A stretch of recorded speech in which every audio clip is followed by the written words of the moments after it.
Assalamualaikum.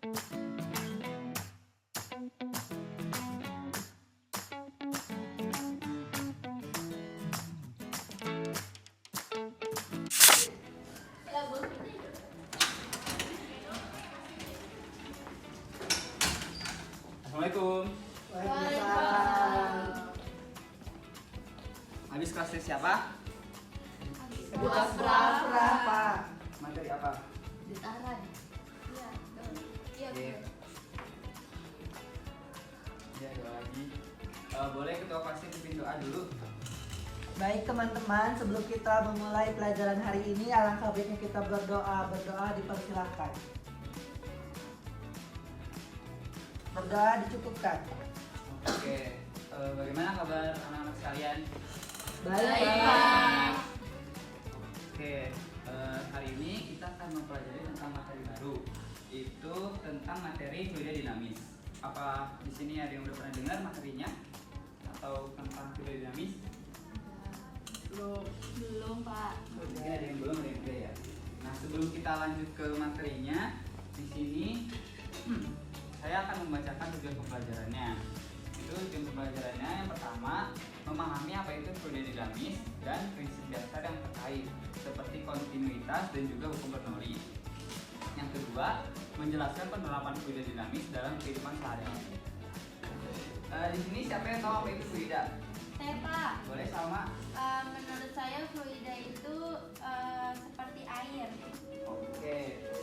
Jadi fluida itu adalah zat yang bisa mengalir, benar kata sama, seperti air. Dan bentuknya itu bisa jadi cairan maupun gas. Terus apakah kalian pernah melihat bagaimana air itu mengalir di sungai atau udara keluar dari bawah? Pernah, Pak. Jangan berjuang dong. Nah, di sini saya akan mendemonstrasikan cara sederhananya. Di sini ada gelas dan juga ada botol, di mana saya tuangkan air. Nah, ini kan perbedaannya itu di mana gelas ini mempunyai luas penampang ataupun diameter lubangnya lebih besar daripada diameter lubang dari botol kan. Nah, menurut kalian aliran mana yang keluar lebih cepat? Gelas. Kenapa gelas?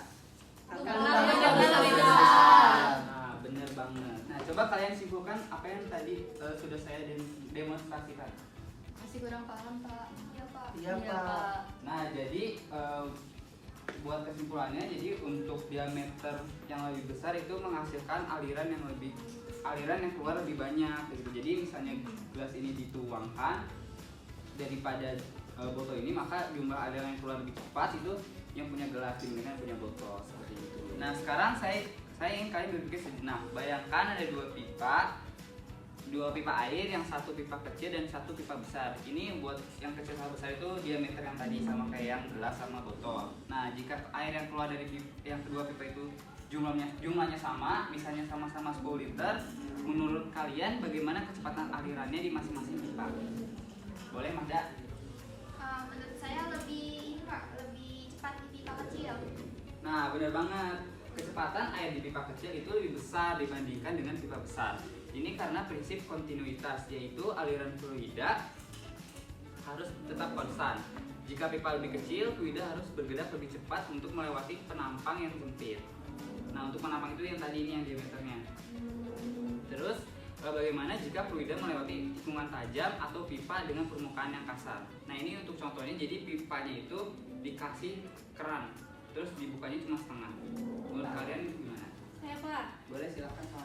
Alirannya jadi melambat karena kan kalau di keran itu ada yang untuk menghambat keluar dan masuknya air. Jadi alirannya menjadi lambat kalau misalkan kerannya dibukanya hanya sedikit.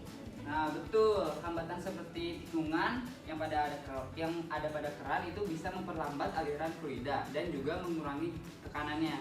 Hal ini penting dipertimbangkan karena dalam desain alat-alat seperti pipa, saluran air ataupun selang pemadam kebakaran. Nah, apakah kalian bisa menyebutkan contoh lain dari penerapan fluida dinamis? Saya, Pak. Boleh, silakan Aulia. Pada selang pemadam kebakaran. Nah, bagaimana selang pemadam kebakaran bisa menyemprotkan air dengan kuat? Karena sistem pada selang pemadam kebakaran memberikan tekanan dari sistemnya. Nah, hebat banget. Kalian sudah memahami bahwa fluida dinamis tidak hanya soal air, tetapi juga udara dan berbagai aplikasi lainnya. Konsep ini digunakan pada banyak teknologi seperti ventilasi rumah, kendaraan, dan juga bahkan olahraga seperti renang. Nah, baik, sekarang kita akan refleksi. Apa saja yang kalian pelajari hari ini, dan coba sebutkan satu hal yang kalian ingat tentang fluida dinamis. Boleh gak, Des? Kalau yang saya ingat itu kontinuitas, tekanan, atau contoh penerapan, Pak. Nah, betul banget. Yang sekarang, siapa yang bisa menjelaskan mengapa air dari selang kecil keluar lebih deras daripada yang selang besar? Oke Pak, Boleh, Kezia? itu karena kan kalau selang kecil penampaknya kecil gitu kan Pak, jadi Ya. alirannya lebih deras gitu Pak. Oke, alhamdulillah. Alhamdulillah mana kalian? Nah, kalian hebat banget karena sudah memahami konsep ini dengan baik. Jangan lupa di rumah, coba perhatikan bagaimana air atau udara mengalir di sekitar kalian. Dan juga pikirkan hubungannya dengan yang kita pelajari. Nah, karena pembelajaran sudah usai, mari kita ucapkan Oke, terima kasih atas perhatiannya. Boleh ditutup oleh ketua kelas Diki. Oke, baik teman-teman, sebelum kita mengakhiri mata pelajaran hari ini, alangkah baiknya kita berdoa dipersilakan. Berdoa dicukupkan. Oke, sampai jumpa di minggu depan ya. Terima kasih. Terima kasih Pak.